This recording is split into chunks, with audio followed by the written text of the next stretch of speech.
You see those people say, I do not watch Nigerian movie.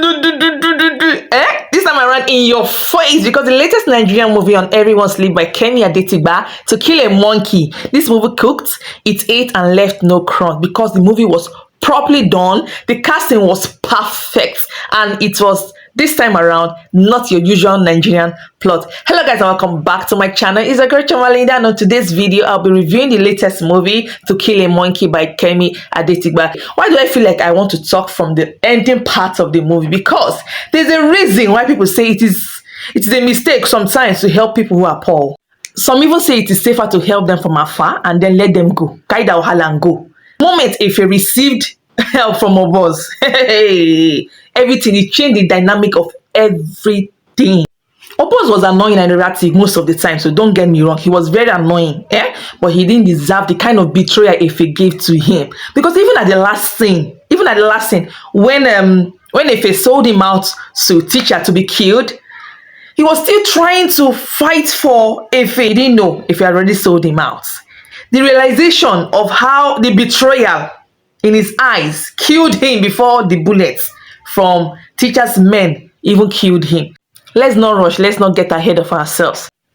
So from the beginning of the movie, we're introduced to this young, hardworking guy, Efe, who was struggling, who was going through it, always going around with his laptop, coding, stealing Wi-Fi to make software that no one was interested in. He was working in a restaurant, and he had a heavily pregnant wife who was pregnant with triplets, and then she was scheduled for a C-section. He had no option than to sleep with his boss, who gave him 50,000 naira to deposit for the C-section. But on his way to the hospital, of course, he didn't walk because the money was stolen from him. So I dare say he had bad luck written all over him because nothing worked for him, not me, Sha. I think the producers wanted us to see him as someone who attracted bad luck, okay? So nothing worked for him. There was even a scene where the restaurant manager even asked him to go for deliverance because his problem was too much. This stroke of bad luck continued until one day he ran into Obos the boss, who recognized him as a guy who helped him one time back in school.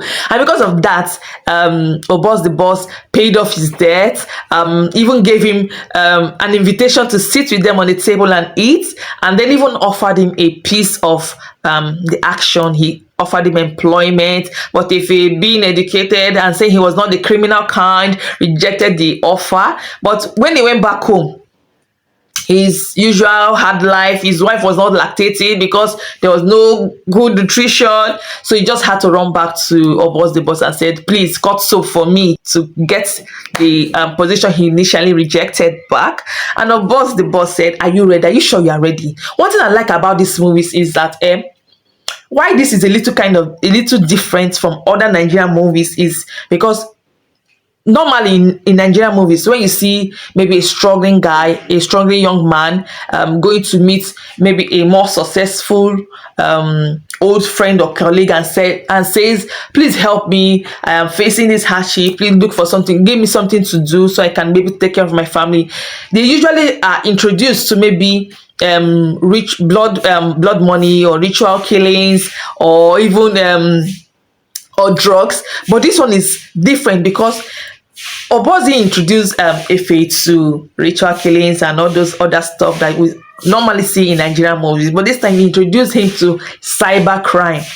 You know, cybercrime is popular in Nigeria here, but it's being spoken in whispers. I don't think there's any one film or there's any one documentary that have really gone deep into cybercrime, how it operates, the dangers, and how easily people get into it, things like that. But it's being spoken in whispers. So that's one thing I like about this movie. If he joined Obos the boss, and in 4 years time they were making money, they were rolling in money, he had his mansion, his wife was looking pink, he was looking good, life was good. But one thing I've noticed about Kemi Adetigba is that when it comes to casting, and she knows how to pick the right ones. Sometimes even you even watch an actor, the way they interpret their roles so perfect and natural, you have to even ask, are you sure? Are you sure? Are you sure this is not what they do in real life? Because even from Wedding Party and King of Boys, the characters were perfect. Just like in this movie also, the characters were perfect and natural. She didn't just choose the fast rising stars. She chose actors from old Dollywood, new Nollywood, rising star, just as long as they know how to interpret their roles and know how to do it perfectly. Ife, played by William Benson. I'm not sure you heard this name. I haven't, and I haven't seen him in any movie, but I bet you after this movie, his name is going to be a household name. His acting was 10 over 10. About Bucci Franklin as Oboz the boss, and his gangster role. It came natural to him. The way he swayed, the way he dances when excited, and the way he acts, and his Benin, his language. It was so natural that you would doubt it if they say he was something else apart from that gangster in real life. His acting was 10 over 10, perfect. What about Bimbo Akintola and Stella Damasus? Ha! Those ones, they reminded us why we loved them in the past. They reminded us that truly they knew how to act. The acting was raw. Also, Lillian Efegbai, they all killed their roles. 10 over 10. The language was perfect for it. They switched from English to Pidgin to Benin to Robo. It was perfect. And the costume, who designed their costume? The person did very well. It was elegant. It was befitting of the characters. I loved it. Very 10 over 10 also. Though the movie was a bit dragged, but I prefer a dragged out movie than an undercooked movie. Than a movie that is not being cooked properly. The main theme of this movie is betrayal, because there were a lot of betrayal flying up and down. The first betrayal we saw in the movie was where where Oboz the boss slept with Efe's daughter. Also, when Efe became a big man now, he forgot his wife. He betrayed his wife also. He also betrayed his daughter. Even Efe also betrayed his side chick, because at the last part where he was planning to run away, when everywhere became hot after he has betrayed Oboz the boss, and Oboz the boss lost his life, he was trying to run, and he betrayed his side chick and ran away without her. If you haven't seen this series, what are you waiting for? Go and see it.